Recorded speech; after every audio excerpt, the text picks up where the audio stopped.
ನಮಸ್ತೆ ವೀಕ್ಷಕರೇ, ಇದೇ ಸೆಪ್ಟೆಂಬರ್ 7ನೇ ತಾರೀಕು ಚಂದ್ರಗ್ರಹಣ ಇದೆ. ಭಾರತದ ಮೇಲೆ ಸಂಪೂರ್ಣವಾಗಿ ಚಂದ್ರಗ್ರಹಣ ಇರುತ್ತೆ. ಈ ಚಂದ್ರಗ್ರಹಣ ಪ್ರಾರಂಭ ಬಂದ್ಬಿಟ್ಟು ರಾತ್ರಿ 9:55ಕ್ಕೆ, ಮುಕ್ತಾಯ ಬಂದ್ಬಿಟ್ಟು 1:00ವರೆಗೆ. ಇದು ಟೋಟಲ್ 3 ಅವರ್ಸ್ ಚಂದ್ರಗ್ರಹಣ ಇರುತ್ತೆ.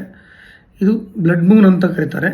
ಬ್ಲಡ್ ಮೂನ್ ಅಂದರೆ ಕೂಡ ಅಂದರೆ ಚಂದ್ರ ಭಾಳ ಉಗ್ರವಾಗಿ, ಅಂದರೆ ಈ ಗ್ರಹಣ ಭಾಳ ಕೆಟ್ಟದಾಗಿರುತ್ತೆ ಅನ್ನೋದು. ನಮ್ಮ ದೇಶದ ಮೇಲೆ ಇದೆ ಅದು.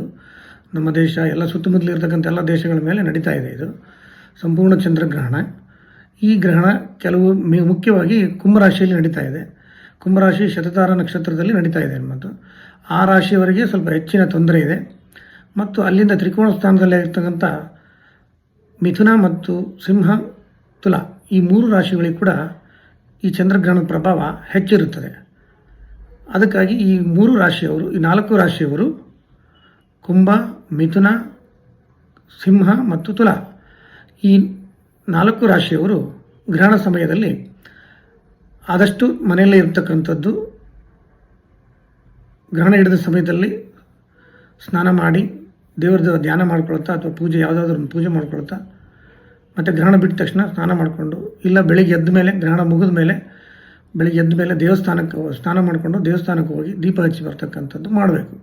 ಮುಖ್ಯವಾಗಿ ಈ ಗ್ರಹಣದಲ್ಲಿ ಬೇರೆ ರಾಶಿಗಳಾಗಿರ್ತಕ್ಕಂಥ ಉಳಿದಿರ್ತಕ್ಕಂಥ ರಾಶಿಗಳೆಲ್ಲವೂ ಮೀನ, ಮೇಷ, ವೃಷಭ, ಕರ್ಕ, ಕನ್ಯಾ, ವೃಶ್ಚಿಕ, ಧನಸ್ಸು ಮತ್ತು ಮಕರ ಈ ಉಳಿತಿರ್ತಕ್ಕಂಥ ರಾಶಿಗಳು ಸಹಜವಾಗಿ ಯಾರಿಗೂ ತೊಂದರೆ ಇರೋಲ್ಲ. ಬಟ್ ಈ 4 ರಾಶಿಗಳಿಗೆ ಮಾತ್ರ ಆರೋಗ್ಯದಲ್ಲಿ ಭಾರಿ ಏರುಪೇರಾಗತಕ್ಕಂಥ ಸಂದರ್ಭಗಳಿರ್ತವೆ. ದೇಹದಲ್ಲಿ ಅನಾರೋಗ್ಯದ ಲಕ್ಷಣಗಳು ಕಾಣ್ತವೆ. ಎಚ್ಚರದಿಂದಿರಬೇಕು. ಅಪಘಾತಗಳಾಗಿರ್ತಕ್ಕಂಥದ್ದು, ಅಗ್ನಿ ದುರಂತಗಳು, ರಕ್ತದಲ್ಲಿ ದೋಷ ಬರ್ತಕ್ಕಂಥದ್ದು, ಅಂದರೆ ದೇಹದಲ್ಲಿ ರಕ್ತದಿಂದ ವಿಶೇಷವಾದ ಕಾಯಿಲೆಗಳು ಉತ್ಪತ್ತಿಯಾಗೋ ಚಾನ್ಸಸ್ ಇರುತ್ತೆ ಈ ಗ್ರಹಣದಿಂದ. ರಕ್ತಕ್ಕೆ ಸಂಬಂಧಪಟ್ಟಂಥದ್ದು ವಿಶೇಷವಾಗಿ. ಅದರಿಂದ ಸ್ವಲ್ಪ ಎಚ್ಚರವಾಗಿರಿ. ಈ ಗ್ರಹಣ ಮತ್ತು ದೇಶದ ಮೇಲೆ ಭಾರಿ ದೊಡ್ಡ ದುಷ್ಪರಿಣಾಮವನ್ನು ಬೀರಲಿದೆ. ಯಾವ ರೀತಿ ಅಂತಂದರೆ ಅಗ್ನಿ ದುರಂತಗಳು, ಯುದ್ಧಗಳು ಮತ್ತು ಹಣಕಾಸಿನ ಭಾರಿ ದೊಡ್ಡ ಹೊಡೆತ ಬೀಳಲಿದೆ ದೇಶಕ್ಕೆ. ಹಾಗೆ ರೈತರಿಗೆ ಅಕಾಲಿಕ ಮಳೆಯಿಂದ ಬೆಳೆ ಮೇಲೆ ತೊಂದರೆ ಆಗುತ್ತೆ. ರಾಜಕೀಯದಲ್ಲಿ ಭಾರಿ ಬದಲಾವಣೆಯನ್ನು ಕಾಣಲಿದ್ದೀರಿ. ಇಷ್ಟು ಈ ಗ್ರಹಣದ ಪ್ರಭಾವ ಇರುತ್ತದೆ. ಈ ಗ್ರಹಣ ಪ್ರಭಾವದಿಂದ ತೊಂದರೆ ಆದಲ್ಲಿ ನಾವು ಗ್ರಹಣದಲ್ಲಿ ಯಂತ್ರಗಳನ್ನು ಸಿದ್ಧಿ ಮಾಡಿಕೊಡ್ತಾ ಇದ್ದೇವೆ. ಇದು ವಿಶೇಷವಾಗಿರ್ತಕ್ಕಂಥ ಗ್ರಹಣ ಇರೋದರಿಂದ ನಾವು ಸಮುದ್ರ ತೀರದಲ್ಲಿ ಹೋಗಿ ಆ ಗ್ರಹಣದಲ್ಲಿ ಸಿದ್ಧಿ ಮಾಡಿ ಕೆಲವು ಯಂತ್ರಗಳನ್ನು ಸಿದ್ಧಿ ಮಾಡ್ತಾ ಇದ್ದೀವಿ. ತಮಗೆ ಯಾವುದೇ ರೀತಿಯ ಕಷ್ಟಗಳಿದ್ದಲ್ಲಿ, ತೊಂದರೆಗಳಿದ್ದಲ್ಲಿ ಈ ಯಂತ್ರ ಧರಿಸೋದರಿಂದ ಎಲ್ಲ ಕೆಲಸಗಳು ಸುಸೂತ್ರವಾಗಿ ನಡೀತವೆ, ದೋಷಗಳು ಪರಿಹಾರ ಆಗ್ತವೆ.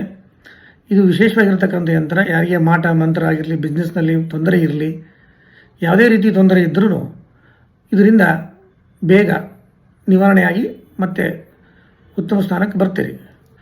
ಇನ್ನು ಮುಖ್ಯವಾಗಿ ಈ ಗ್ರಹಣದಲ್ಲಿ ಮನೆಯಲ್ಲಿರ್ತಕ್ಕಂಥ ಎಲ್ಲ ಪದಾರ್ಥಗಳಿಗೆ ಗರಿಕೆ ಹಾಕಲಿಕ್ಕೆ ಹೇಳ್ತೀವಿ ನಾವು. ಯಾಕಪ್ಪ ಅಂದರೆ ಆ ಗರಿಕೆ ಹಾಕೋದರಿಂದ ಗ್ರಹಣ ದೋಷ ತಟ್ಟೋದಿಲ್ಲ ಅಂತ ಹೇಳ್ತೀವಿ.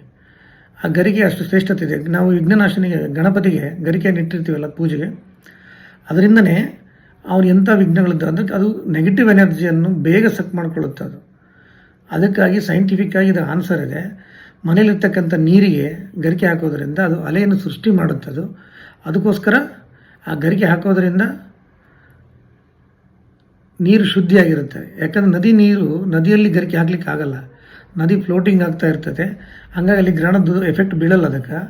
ಇಲ್ಲಿ ಆದರೆ, ಮನೆಯಲ್ಲಿ ಆದರೆ ನಿಂತ ನೀರು ಇರೋದ್ರಿಂದ ಅದಕ್ಕೆ ಎಫೆಕ್ಟ್ ಬೀಳುತ್ತೆ, ಅದು ಪಾಯ್ಸನ್ ಆಗೋ ಚಾನ್ಸಸ್ ಇರುತ್ತೆ. ಅದಕ್ಕೋಸ್ಕರ ನಾವು ಗರಿಕೆ ಹಾಕಲಿಕ್ಕೆ ಹೇಳಿರ್ತೀವಿ. ಎಲ್ಲರೂ ದಯವಿಟ್ಟು ಗರಿಕೆಯನ್ನು ಹಾಕಿ, ಒಳ್ಳೆಯದು. ಎಲ್ಲ ಪದಾರ್ಥಗಳ, ತಿನ್ನೋ ಆಹಾರ ಪದಾರ್ಥಗಳೆಲ್ಲ ಆಗಿರಲಿ, ನೀರಿನಲ್ಲಿ, ವಿಶೇಷವಾಗಿ ನೀರಿನಲ್ಲಿ ಹಾಕಿರಿ. ನಿಮ್ಮ ಮನೆ ಮೇಲಿರ್ತಕ್ಕಂಥ ಸಿಂಟೆಕ್ಸ್ನಲ್ಲಿ ಹಾಕಿರಿ, ಒಳ್ಳೆಯದು. ಯಾಕಂದರೆ ಮನೆ ಮೇಲಿರುತ್ತೆ, ಕೆಲವು ಸಿಂಟೆಕ್ಸ್ ಮುಚ್ಚಿರಲ್ಲ, ಅವು ಭಾಳ ಬೇಗ ದೋಷಯುಕ್ತವಾಗ್ತವೆ. ಆ ನೀರು ನಾವು ಸ್ನಾನ ಮಾಡೋದರಿಂದ ನಮ್ಮ ದೇಹದಲ್ಲಿ ಅನಾರೋಗ್ಯ ಸೃಷ್ಟಿಯಾಗುತ್ತೆ. ಅದಕ್ಕೋಸ್ಕರ ಆದಷ್ಟು ನೀರಿಗೆ ಮಾತ್ರ ಕಂಪಲ್ಸರಿ ಗರಿಕೆಯನ್ನು ಹಾಕಿ ಗ್ರಹಣದಿಂದ ಮುಕ್ತರಾಗ್ರಿ, ಗ್ರಹಣ ದೋಷದಿಂದ ಅಂತ ಕೇಳ್ಕೊಳ್ತೇನೆ. ವಂದನೆಗಳು.